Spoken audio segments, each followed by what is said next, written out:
반갑습니다. 부자노동자입니다. 시험 준비는 어떻게 잘 되고 계신가요?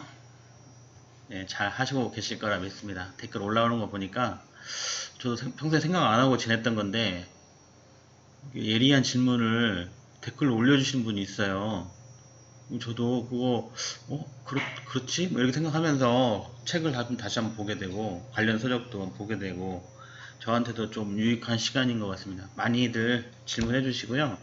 이 질문하시는 거 보니까 저도 많이 도전이 되고 또 제가 또 이렇게 올린 영상이 또 이렇게 공부하시는 데 도움이 되는 것 같기도 하고 그래서 너무 기분이 좋고 보람도 되고 그렇습니다. 좋아요와 구독 꼭 부탁드리고요. 자, 그럼 계속 한번 해볼까요? 아크 용접에서 피닝을 하는 목적으로 가장 알맞은 것은 피닝이라는 것은요, 보통 뭐 주철 용접할 때 많이 쓰이기도 하고 그런데요. 일반적으로 이렇게 용접을 이렇게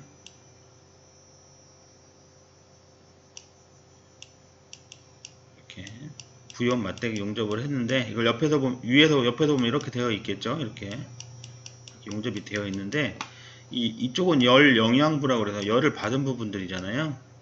그러면 이 부분이 용접한 부분이 잔용력이라고 그래가지고 용접을 하면 이게 용접을 예를 들자면 이렇게 이걸 이렇게 하면 얘가 이렇게 가만히 있는 게 아니라 이렇게 휘어버려요. 실제로 그렇습니다. 실제로 휘어버려요. 휘어버린다는 거는 열을 받으면은 이게 수축과 팽창이 일어나면서 한쪽으로 이렇게 변형이 생긴다는 거잖아요. 근데 얘가 예를 들어서 이렇게 큰 파이프라고 해봐요. 큰 파이프인데 큰 파이프를 용접을 했으면 얘가 가만히 있을까요? 이렇게 휘려는 성질이 어딘가 있을 거 아니에요. 그래서 얘가 눈에 보이진 않지만 이렇게 어딘가 이렇게 힘을 받아 있는 스트레스를 받은 상태가 되는 것입니다. 그게 이제 잔용력이라고 하거든요. 잔용력이 남아 있으면은 작은 충격에도 뭐 용접 부위가 찢어진다든지 파괴가 일어날 수 있는 그런 요인이 됩니다. 그래서 잔용력을 없애야 돼요. 예를 들어서 우리가 지금 막 뭐 하다가 열받았어요. 열받았으면 어떻게 해야 돼? 머리 좀 식혀야죠. 머리를 식혀야지 막 열받은 상태로 뭐 다른 일을 하면 언젠가 폭발해 버리잖아요. 그런 것 같다고 생각하시면 되겠습니다. 그래서 이 부분을 잔용력을 제거해야 되는데 잔용력 제거하는 가장 좋은 방법은 이런 고무망치를 양손에 잡고요. 여기를 동동동동동동 때려요. 용접 부위를. 그러면 잔용력이 제거됩니다. 이렇게 하는 거를 피닝이라고 그래요. 피닝. 그러니까 피닝을 하는 목적은 뭐예요? 잔용력을 제거하기 위해서 하는 거죠. 그러면 잔용력을 제거하기 위한 방법이 무엇이 있나 한번 볼까요? 네.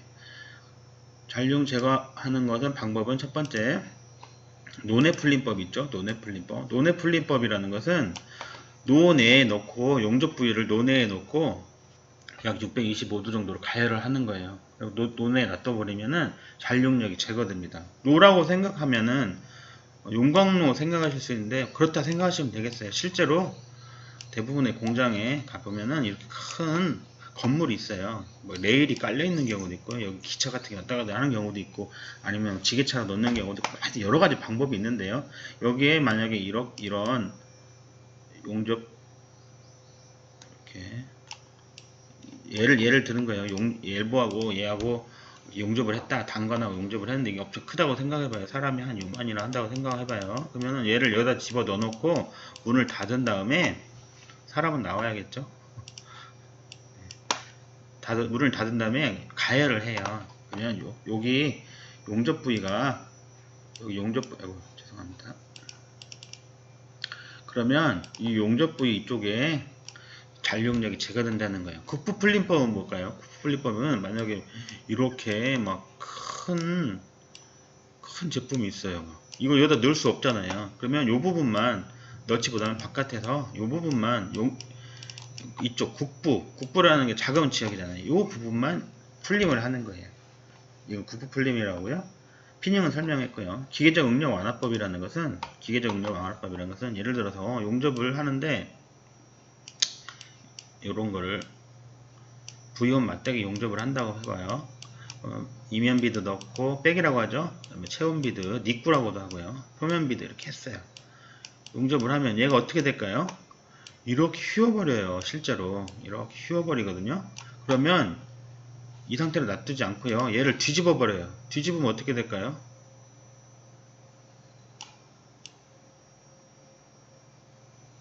이렇게 되겠죠. 이건 이제 용접한 부위가 되겠죠. 이 부분에다가 이렇게 무거운 물체를 올려놓는 거예요. 무거운 물체를 올려놓으면 얘가 이렇게 하중을 줄 거 아니에요. 그러면 이렇게 하중을 주면 얘가 천천히 펴지게 됩니다. 그래서 여기 있던 응력이 제거되는 거예요. 이 안에 있던 응력이 제거되는 거예요.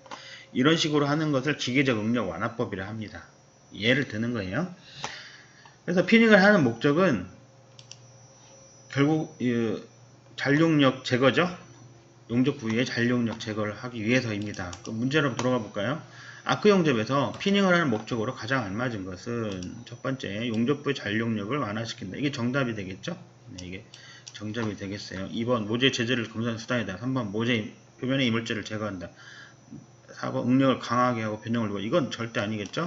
네, 이거는 그냥 아무 말 되는지 해놓은 거예요. 네, 그래서 피닝하는 목적은 잔용력을 완화시키기 위한 것이라는 것과 또 잔용력 완화시키는 방법 4가지는 시험에 가끔 나오니까요. 모두 알아놓으셔야 되겠습니다. 한번 이렇게 알아놓으면은 또 뭐 다시 또 외울 필요도 없거든요. 그러겠죠? 네. 자, 두 번째 문제.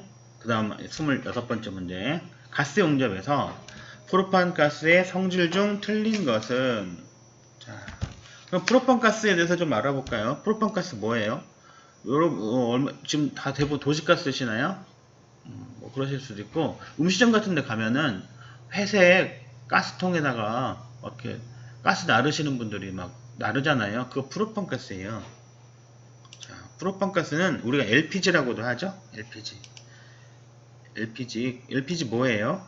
액화 석유가스죠.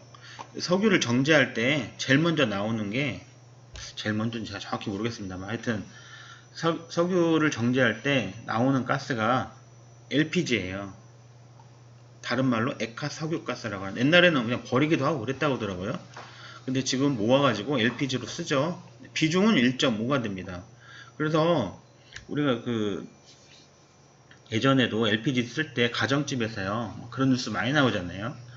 가스가 유출돼 가지고, 유출되면은 얘가 비중이, 공기가 비중이 1이거든요. 공기보다 비중이 높기 때문에, 무겁기 때문에 이 뜻이거든요.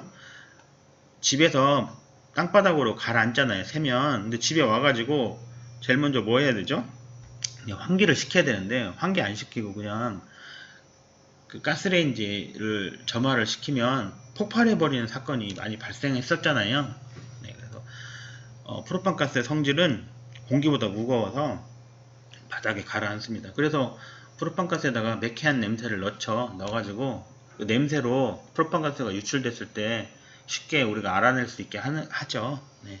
발열량을 보시면 22,806 kcal/m3승이어가지고 세제곱이어서 이 발열량이 가연성 가스 중에서는 가장 높습니다.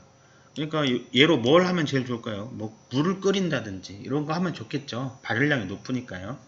네, 발열량이 높기 때문에 발열량이 가장 높습니다. 가연성 가스 중에서는 이게 또 시험에 잘 나오죠. 발열량이 가장 높다는 거. 그 다음에 연소할 때 산소량이 1대 4.5입니다.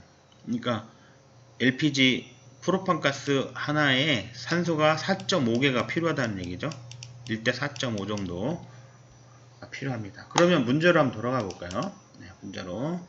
프로판 가스 용접에서 프로판 가스의 성질 중 틀린 것은? 1번 액화가 용이하여 용기에 충전이 쉽고 수송도 편리하다. 그런 것 같아요. 많이 쓰잖아요. 그죠? 상온에서 기차면 약간의 냄새가 난다.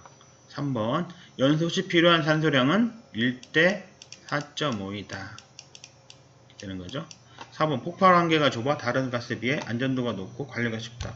이건 잘 모르겠네요. 저도 다 좀 다른 것보다 안전한 것 같기도 하고, 뭐 이런 것들이 꼭 안전하다고만 할 수 없는 건데, 항상 문제는 가장이란 말이 빠진 거죠. 성질 중 가장 틀린 것은, 나는 LPG도 프로판 가스도 위험하다고 생각해요. 이렇게 하면 그럴 수도 있는데, 여기서는 가장 틀린 거니까 어쨌든 연소시 필요한 산소량은 1대 4.5입니다. 이거는 완전히 틀린 거잖아요. 그래서 3번을 택하시면 되겠습니다.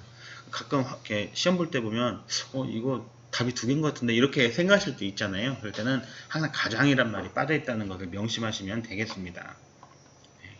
자, 계속 가볼까요? 다음 문제 27번 가변압식의 팁 번호가 200일 때 10시간 동안 표준 불꽃으로 용접할 경우 아세틸렌 가스의 소비량은 몇 리터인가? 자, 그러면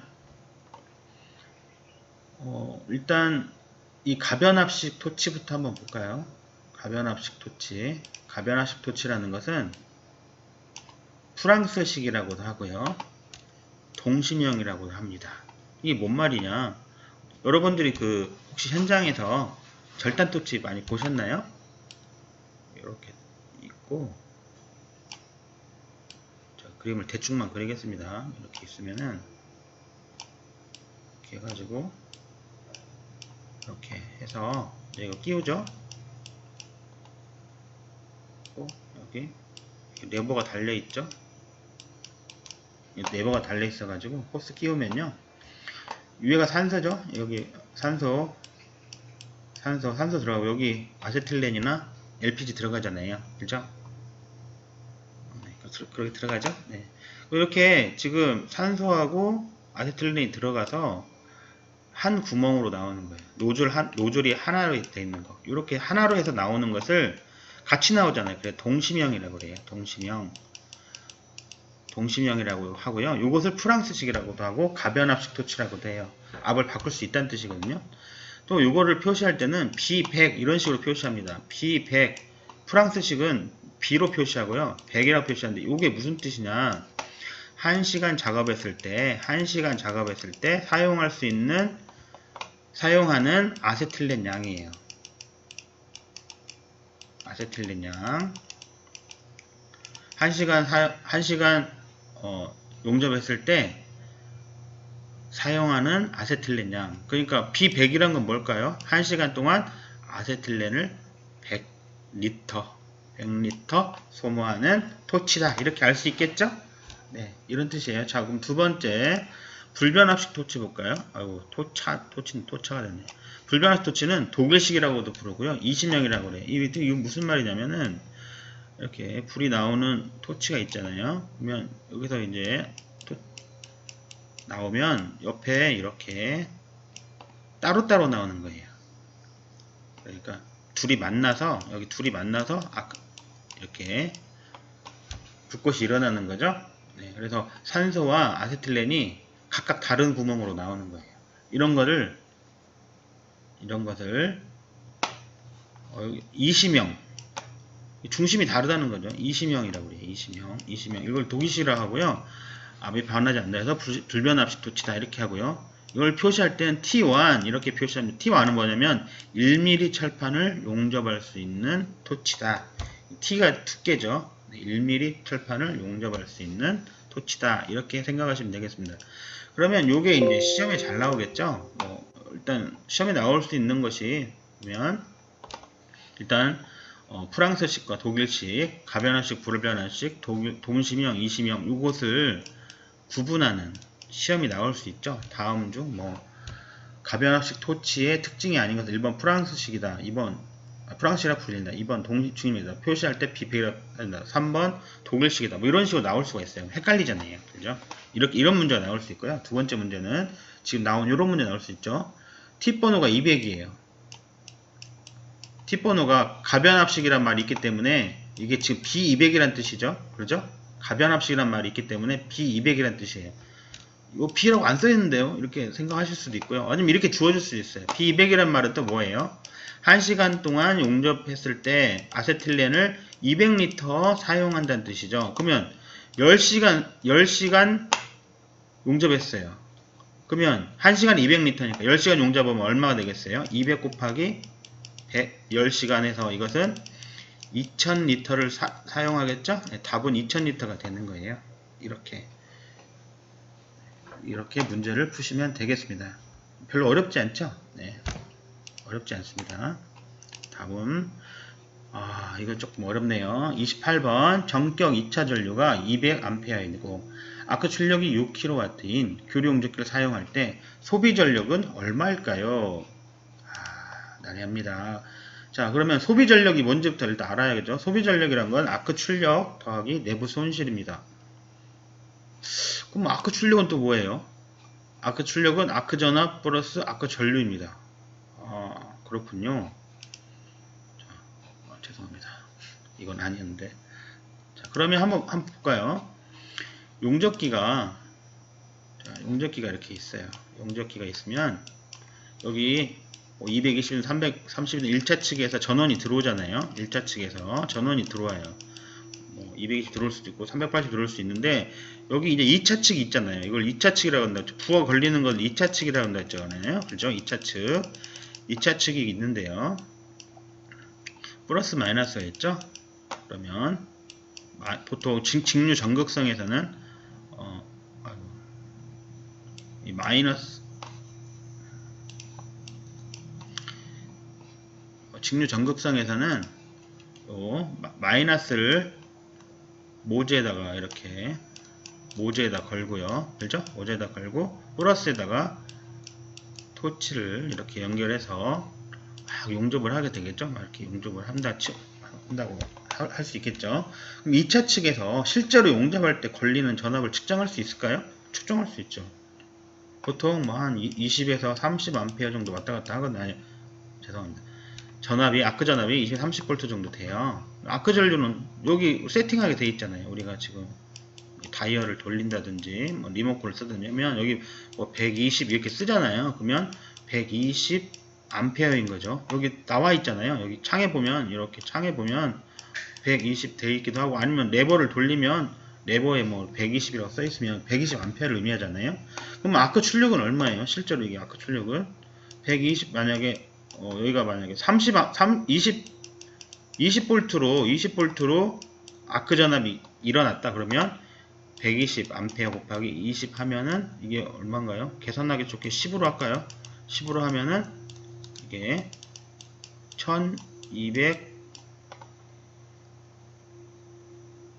1200이죠? 그러면 이게 와트니까 요거는 1.2kW가 되는 거죠. 이렇게 이런 식으로 되는 거죠. 네. 이런 식으로 되는 거예요. 자, 그러면 아크 출력이라는 건 이렇게 구하면 되겠죠. 아크 전압 이거 더하기가 아니라 곱하기입니다. 곱하기 죄송합니다. 아크 전압 곱하기 아크 전류예요. 오타예요. 알고 계셨죠? 그러면 아크 출력은 구했잖아요. 그러면 소비 전력이란 뭐냐면 실제로 이 아크 출력이 일어나는데 아크 출력이라는 것은 이 소모한 거잖아요. 전력을 소비했는데 여기서 안 쓰고 여기 안에서 뭔가 이 회로 안에서 내부 손실이 일어나는 경우 있거든요. 내부 손실하고 아크 출력을 더한 것을 소비 전력이라고 그래요. 소비 전력이라고 하거든요. 저 이거를 이렇게 지금 하면 이해가 되는데 나중에 기억이 잘 안 나요. 그래서 저는 소안에 이런 식으로 소안에 이렇게 외워요. 그러면 소비 전력은 아크 출력 더하기 내부 손실이구나 이렇게 알 수 있죠. 자, 그러면 문제로 한번 돌아가 볼까요? 문제로 돌아가 보겠습니다. 아이고 죄송합니다. 문제로 한번 돌아가 볼게요. 그러면 자, 문제 볼까요? 전격 2차 전류가 200A예요. 전격 2차 전류가 200A예요. 그런데 아까 출력이 6kW예요. 이건 뭘까요? 전격 2차 전류?